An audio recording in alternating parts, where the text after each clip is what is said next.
6 p.m. Pakistan Standard Time. Assalamu alaikum. This is Radio Pakistan. The news read by Hassan Gilani. First, the headlines.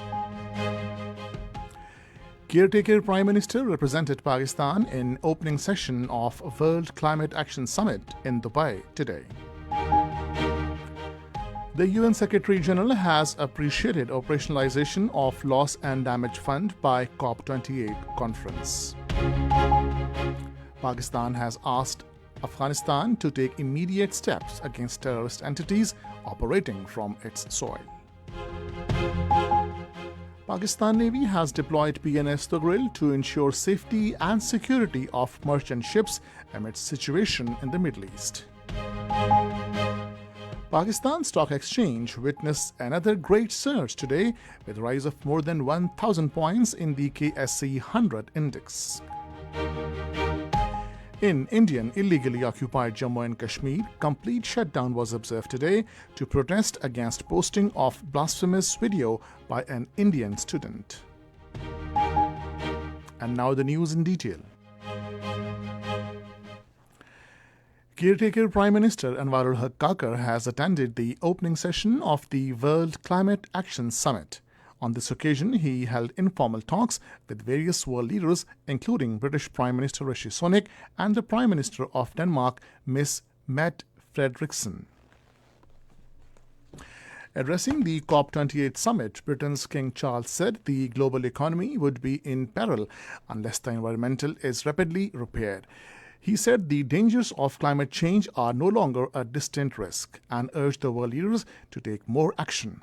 King Charles cited the impact of climate change globally, including the unprecedented floods in India, Bangladesh, and Pakistan, and severe wildfires in the United States, Canada, and Greece.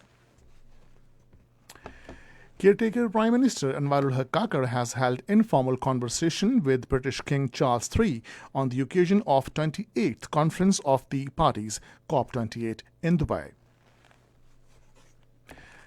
Addressing the summit, UN Secretary-General Antonio Guterres appreciated the landmark operationalization of Loss and Damage Fund. He urged the developed countries to lead efforts for a drastic emission cut. He said that for 1.5-degree world, we need to demonstrate leadership, cooperation, and political will, and this is only possible if we ultimately stop burning all fossil fuels. He urged governments to help industry make the right choice by regulating, legislating, and putting a fair price on carbon, ending fossil fuel subsidies, and adopting a windfall tax on profits.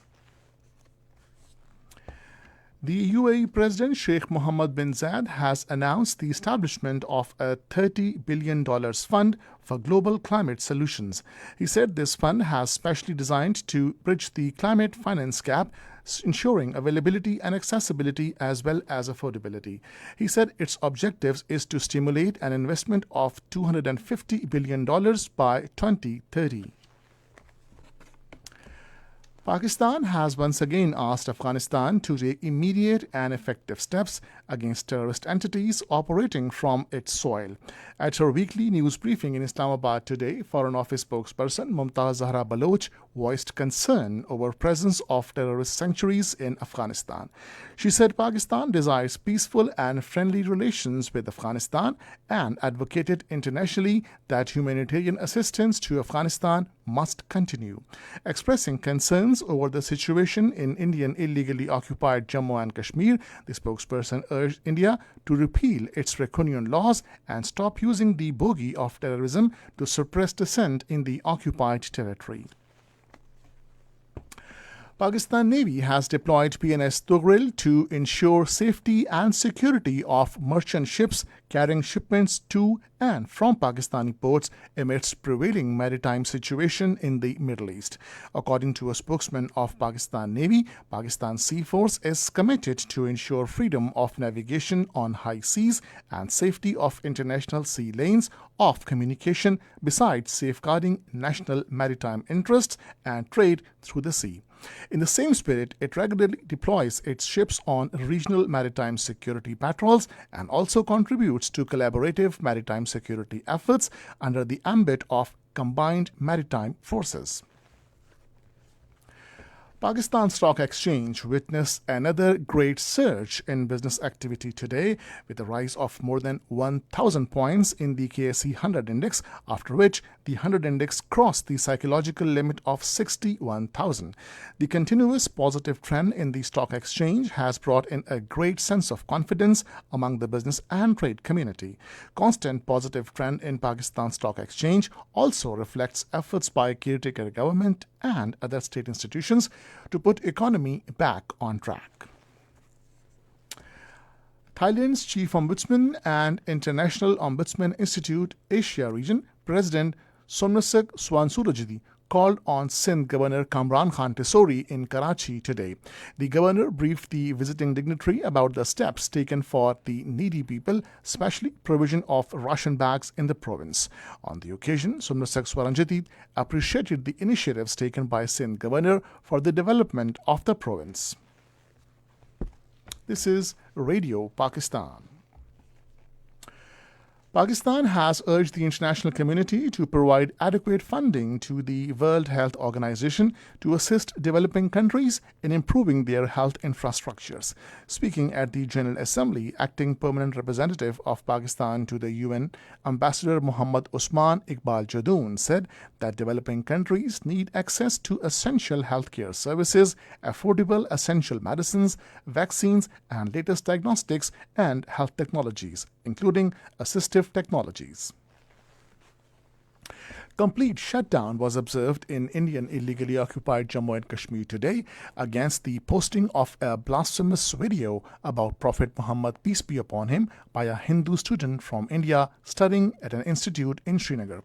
Call for the shutdown was given by All Parties Hurriyat Conference and supported by other pro-freedom organizations. The shutdown was also aimed at protesting against illegal arrests, booking of 7 Kashmiri students under a draconian law, dismissal of government employees, and confiscation of properties of Kashmiris for their affiliation with the freedom struggle. Shops and business establishments were closed in Srinagar and other major cities and towns of the territory. Indian police locked the Jamia Masjid Srinagar on the 8th consecutive week and prevented people from offering Jummah prayers, fearing that the congregation at the Grand Mosque could turn into an anti-India and anti-Israel demonstration. The occupation authorities also put senior APIC leader Mirwais Umar Farooq and noted religious scholar Agha Sayyid Muhammad Hadi al-Muswi under house arrest. Meanwhile, the data released by research section of Kashmir Media Service today revealed that Indian troops in their unabated acts of state terrorism murdered 15 Kashmiris during the last month in occupied Kashmir. The killings rendered 3 women widowed and 17 children orphaned. Special Assistant to the Prime Minister on Human Rights and Women Empowerment, Mishal Hussain Malik has called upon the international community to help implement the relevant UN Security Council resolutions on Jammu and Kashmir. She was speaking at a meeting of the British parliamentarians convened by Member of the Parliament, Chairperson All-Party Parliamentary Group on Jammu and Kashmir, Debbie Abraham, in London virtually. Michelle Malik briefed the parliamentarians about human rights abuses by the Indian government in the occupied valley. At least 8 people died and 7 others seriously injured in a road accident in India's eastern state of Odisha. The victims belonged to 2 families and were returning from a wedding. Israeli forces killed around 44 Palestinians at Gaza after termination of truce since this morning. Meanwhile, the United Nations Secretary General Antonio Guterres regretted resumption of fighting in Gaza and hopes that a pause in fighting can be renewed. In Iraq, at least 11 civilians have been killed and many others wounded in a bomb and gun attack by ISIS in eastern Diyala province. Sporadic violence by ISIL cells continues in the far eastern region despite the group having been largely wiped out. And finally, the weather. Mainly cold and dry weather is expected in most parts of the country during the next 12 hours. However, smog and fog is likely in Upper Sindh, plain areas of Punjab and Khyber Pakhtunkhwa during the morning. And that is the end of the news. For more news and analysis, log on to our website radio.gov.pk and also watch live video streaming of our bulletins on the link facebook.com/Radio Pakistan News Official.